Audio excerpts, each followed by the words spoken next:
আসসালামু আলাইকুম ওরহমতুল্লাহ।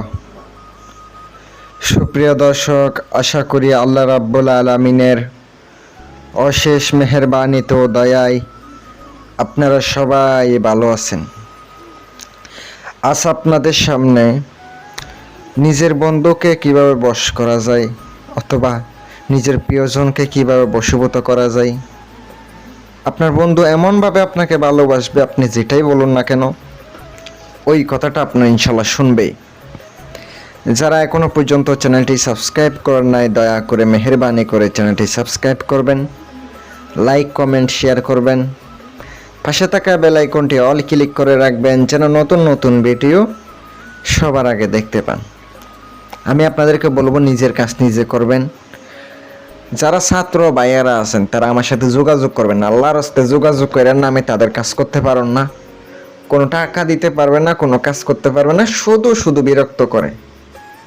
আল্লাহর রাস্তা আপনারা যোগাযোগ করেন না, নিজের কাজ নিজে করেন। যারা বড় বড় কাজগুলা করাইবেন তারাই যোগাযোগ করবেন। যারা কঠিন সমস্যা সমাধান করা যাইব না, টাকা দিতে পারবেন, তারাই যোগাযোগ করবেন। ভাই শুধু শুধু আমার সাথে যোগাযোগ করে লাভ কি? আপনারা যে নকশাটি দেখতে পাচ্ছেন শনি অথবা মঙ্গলবারের দিন সিনার মাটির প্লেটের মধ্যে আপনাকে লিখিত হবে। মেশকো জাফরান কালি দ্বারা লিখিতে পারেন, অনেক ভালো হবে।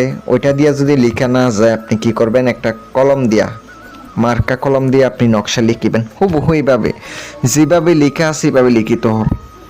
একটা ফোঁটা একটা অক্ষর ভুল করা যাবে না। যদি ভুল করেন কাজ হবে না, মনে রাখবেন। নকশার নিচে অবশ্যই যাহাকে বশ করবেন তাহার নাম, তাহার মায়ের নাম অথবা বাবার নাম, আপনার নাম, আপনার বাবার নাম লিখিবেন। ছেলে হলে ছেলের বাবার নাম, মেয়ে হলে মেয়ের মায়ের নাম।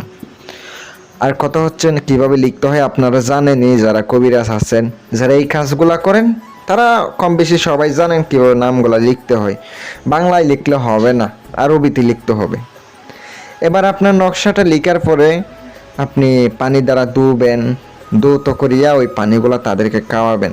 আপনার যে বন্ধুকে বশ করবেন, আপনার যে মানুষটাকে বশ করবেন, বাধ্য করবেন, তারা আপনি খাওয়াবেন, সে সঙ্গে সঙ্গে বশীভূত হবে। এটা খুব পরীক্ষিত। আর যদি আপনি এভাবে 7 দিন অথবা 3 দিন খাওয়ান তাহলে আপনার বশ হয়ে যাবে। যদি আমার ভিডিওটা ভালো লাগে সাবস্ক্রাইব করে পাশে থাকবেন।